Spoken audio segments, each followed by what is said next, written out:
Okay, I've got more updates than I've ever had in any single video ever beforehand. So first off, let's get all the bad news out of the way. Recently, Representative Schneider, the representative of the 10th Congressional District, my district, voted to uphold the surveillance state and warrantless surveillance of civilians. This is despite the fact that I just met with him maybe approximately a week ago, in which it was explicitly stated that his own constituents can't record their meetings with him, and I abided by that rule. So it's just very interesting. I wonder what he's trying to hide.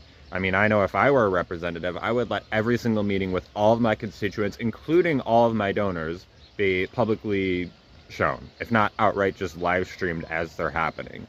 So that's rather disappointing. I think that tells quite a lot.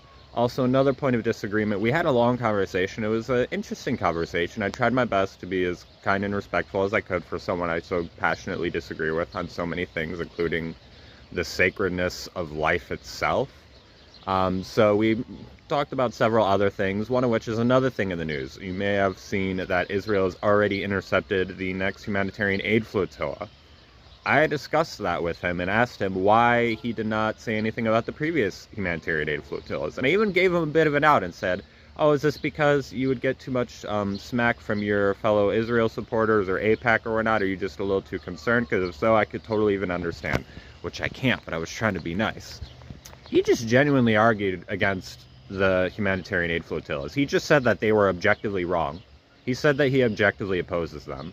So if you, dear listener, are in international waters, completely unarmed with nothing but baby formula and food, just know that Brad Schneider does not support you, and he supports you being kidnapped in international waters and beaten up and thrown into effectively a gulag, a torture prison.